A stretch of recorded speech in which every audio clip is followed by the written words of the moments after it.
Bem-vindos ao mundo patrístico.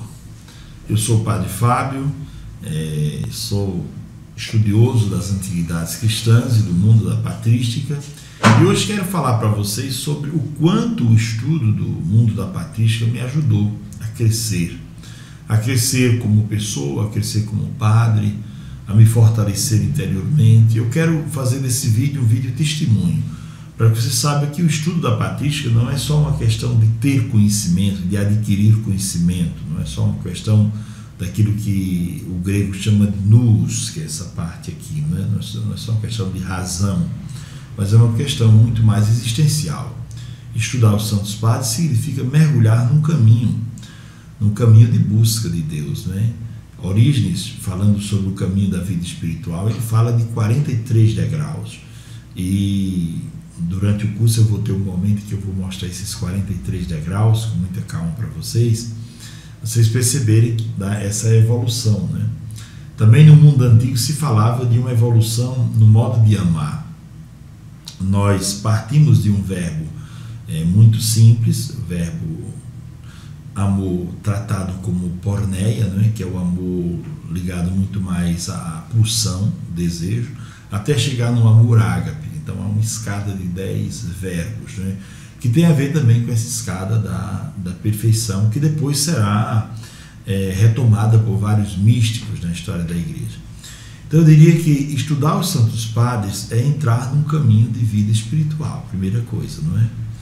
Quem deseja estudar os Santos Padres é porque deseja compreender melhor as origens da Igreja, aprender com os Santos Padres sobre todos os assuntos que eles têm a ensinar.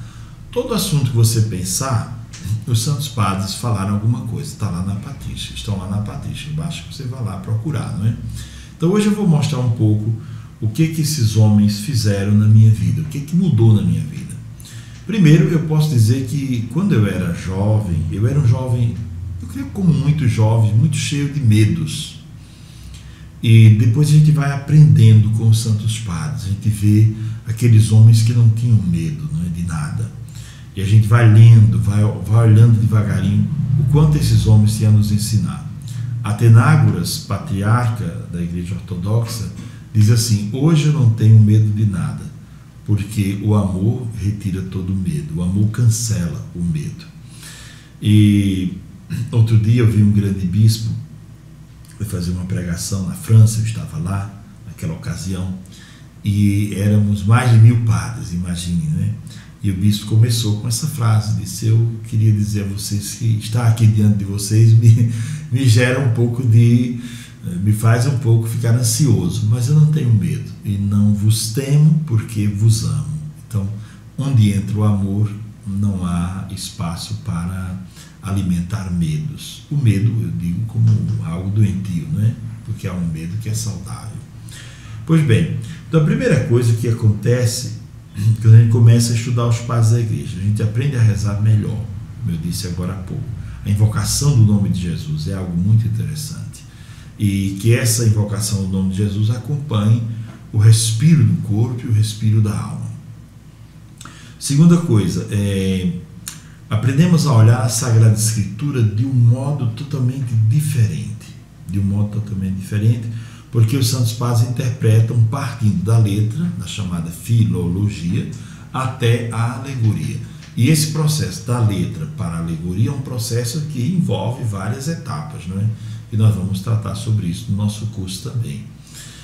Então a gente aprende a ter uma visão muito mais profunda da palavra, e a gente percebe coisas que estão por trás das palavras, não é? Aquela coisa de você ver a palavra como um ícone, não é? Ranieri Cantalamessa fala muito sobre isso, né? Que a palavra de Deus seria como um espelho, né? Que você coloca aqui diante de você, e aquele espelho reflete, não é? Aquilo que você deveria ser. Você vê quem é Deus, e ao mesmo tempo você vê quem você é e a que ponto dessa caminhada você está, não é? Então uma outra perspectiva, você cria uma outra perspectiva da palavra de Deus. E essa questão do medo da morte e dos medos, né, que vão aos poucos desaparecendo na nossa vida, porque à medida que vamos amadurecendo, porque são homens altamente preparados, gente de muita maturidade, os Santos Padres. E aí, à medida que nós vamos vendo o exemplo desses homens, não só os textos, as obras, mas os exemplos de vida, nós vamos ganhando muito em maturidade, nós vamos aprendendo a viver como gente madura, como gente que deseja viver com maturidade a fé, não é? Então esse é um elemento importantíssimo, querer viver uma fé madura. Pois bem, há uma mudança de vida na oração e há uma compreensão mais profunda das coisas e da vida de um modo geral. Depois, uma grande liberdade interior vai tomando conta de você, porque nós vivemos muito preocupados com o que os outros pensam de nós. O que os outros vão pensar se eu disser isso, se eu disser aquilo? Os santos padres, eles se arriscaram. Numa época em que não havia ainda uma doutrina formulada, eles tiveram coragem de tentar organizar essa doutrina. E alguns, inclusive, sofreram por conta disso e foram incompreendidos, porque tentaram, de alguma maneira, servir a igreja, organizar a doutrina, mas deram passos que depois foram compreendidos como passos que não podiam ter sido dados, não é? Embora não se opuseram em nenhum momento à sã doutrina, porque uma das coisas necessárias para ser considerado padre da igreja é que não haja oposição entre aquilo que o padre disse e aquilo que a igreja prega de um modo geral, não é? Então essa grande liberdade interior é algo que não se conquista da noite para o dia, se conquista devagarinho. Liberdade para pensar, liberdade para sentir, liberdade para se expressar, liberdade interior, liberdade para falar o que você pensa. Eu creio que essa liberdade, ela não é coisa de criança, ela é coisa de gente que vai amadurecendo. E os padres da igreja, o estudo dos santos padres vai lhe levar a essa maturidade, ou vai lhe ajudar a caminhar, né, rumo a essa maturidade.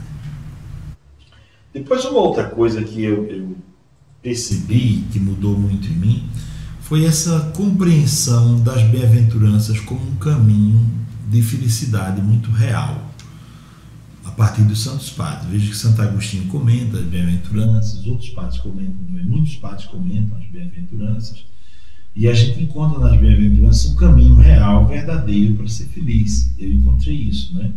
A primeira bem-aventurança, aquela ligada à simplicidade, ao desapego, à liberdade interior. Depois a mansidão, viver nesse mundo com mansidão, sem violência. Procurar viver neste mundo com pureza de coração, olhar o mundo com pureza, olhar o mundo a partir daquilo que você tem dentro de você, né? Depois a simplicidade e a liberdade. Então, à medida que a gente vai aprofundando a leitura dos padres, nós vamos compreendendo melhor o mundo, inclusive compreendendo melhor o homem, e construindo dentro de nós uma vivência espiritual e religiosa que não se baseia mais em superstições e não se baseia mais em crendices, em coisas que... Então a gente procura basear a fé numa teologia sólida e em uma formação sólida dada pelos santos padres, e uma compreensão também muito sólida da Sagrada Escritura. Então é muito importante, eu tenho isso como algo muito importante. Eu vejo, por exemplo, o comentário também, não só das bem-aventuranças, mas o comentário ao Pai Nosso que os santos padres fizeram, né? Vários santos padres comentaram o Pai Nosso. Não como uma oração só, mas como um caminho de vida, como um roteiro, como um resumo da pregação de Cristo, né? Eles colocam como se fosse um resumo da pregação de Cristo, as bem-aventuranças e o Pai Nosso, né? Como se ali estão as verdades fundamentais, né, da pregação de Cristo. Portanto, estas coisas foram coisas que eu senti, estou falando aqui de maneira muito espontânea, coisas que eu senti que cresceram em mim, que mudaram em mim. Essa compreensão nova também da palavra de Deus, esse amor novo pela palavra de Deus, porque é claro que tudo isso veio ligado também ao estudo das línguas antigas e da chamada filologia, não é? Hoje eu vejo um texto, quando eu vou pregar, eu não consigo pregar se antes eu não olhar esse texto nas línguas antigas, porque ali você vai descobrir que algumas coisas que são ditas na tradução, elas não correspondem muito ao sentimento e àquilo que estava acontecendo no momento daquele texto, né? Então você consegue traduzir melhor os sentimentos e tudo aquilo que está ali naquela página da Sagrada Escritura.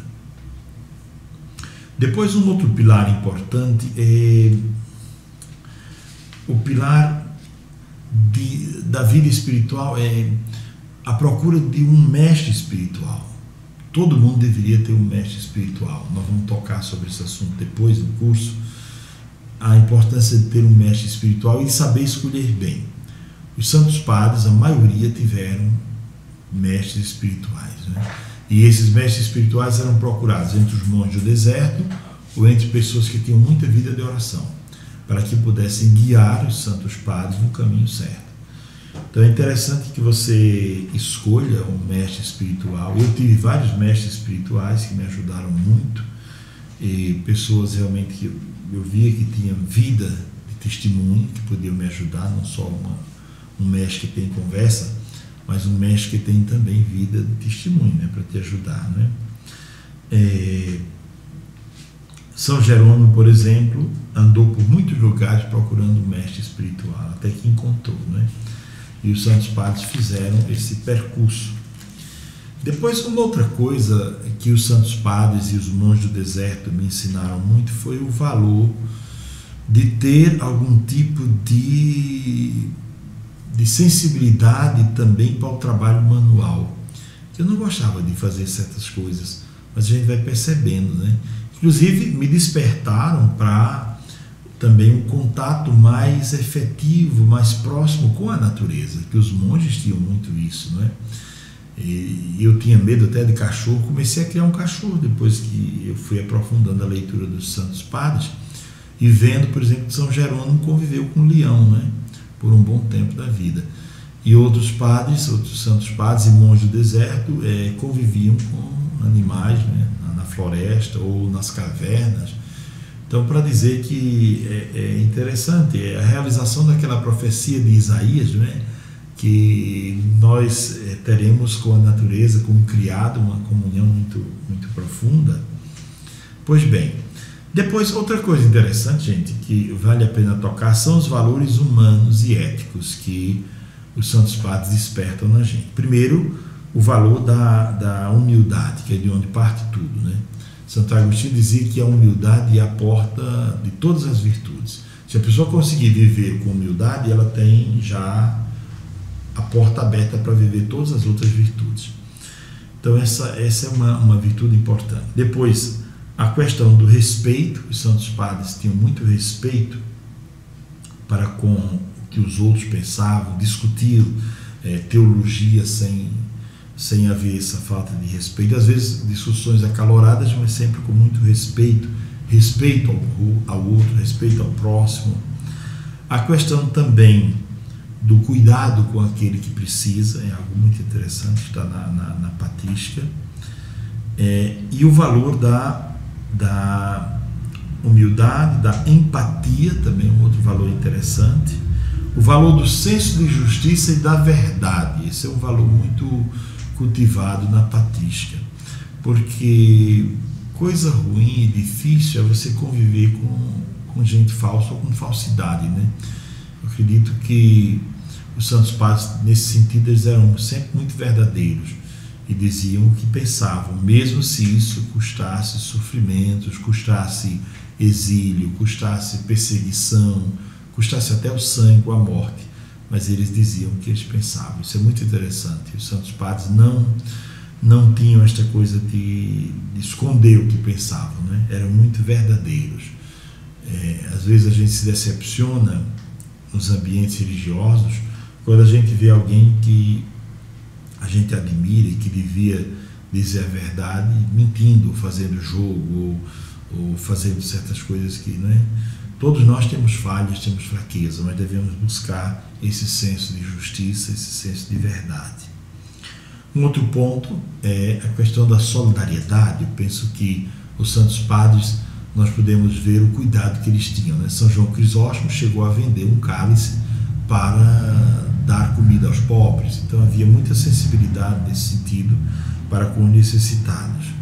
A integridade de vida, quer dizer, eram homens íntegros. O que é uma pessoa íntegra? É uma pessoa inteira, É uma pessoa que não tem duas ou três caras, né? Mas é uma pessoa muito inteira. Aqui ela é assim, ali ela é assim, ali também. Então é uma pessoa inteira, uma pessoa que foi tomada pelo Evangelho e que foi, digamos assim, transformada pela força, pelo poder do Evangelho. Essa integridade é o que às vezes a gente sente falta em alguns ambientes de igreja, em algumas situações. Uma outra coisa que os santos padres valorizavam muito era o conhecimento, a busca de conhecimento, inclusive de leituras fora do mundo da teologia. Agostinho se surpreendeu quando viu Ambrósio lendo Platão, lendo Plotino, né? Mas Orígenes fala muito sobre isso. Orígenes diz que precisamos pegar do mundo da filosofia clássica e do mundo dos pensadores clássicos aquilo que sirva para o cristianismo. E Orígenes faz uma comparação muito interessante. Ele diz, olha, quando o povo de Deus saiu do Egito, eles saíram de lá e levaram vasos e coisas dos egípcios. E depois aquilo serviu para enfeitar o templo. Orígenes diz isso, né? Então ele diz, leia bastante desse mundo antigo, clássico, né? Leia Homero, leia essas coisas antigas, para que você possa tirar dali aquilo que seja importante para o cristianismo. São Jerônimo diz a mesma coisa. São Jerônimo diz, eu li e leio um pouco de cada coisa e eu tiro aquilo que eu vejo que é oportuno para a minha vida cristã. Então o conhecimento era algo que os padres davam muito valor. Nós devemos ter desejo de ler. Eu vejo que a nossa cultura no Brasil não é muito uma cultura de leitura, não é? Mas nós precisamos desenvolver isso. Precisamos criar desejo de ler, né? Criar desejo de ler e se apaixonar pela literatura clássica principalmente, né? Não ter medo de ler filosofia, não ter medo de ler coisas que estão fora dos muros da nossa igreja. Às vezes você compra uma obra, você é padre, você vai ler isso aqui. Eu preciso ler isso aqui, porque eu preciso ver o que é que o mundo lá fora está dizendo, o que é que as pessoas estão pensando, né? Então, esses são algumas coisas que eu gostaria de dizer hoje, nesse primeiro momento, mas o vídeo vai continuar. Nós vamos ter apenas um intervalo e o vídeo vai continuar e eu vou continuar apresentando esses valores que eu aprendi no mundo patrístico.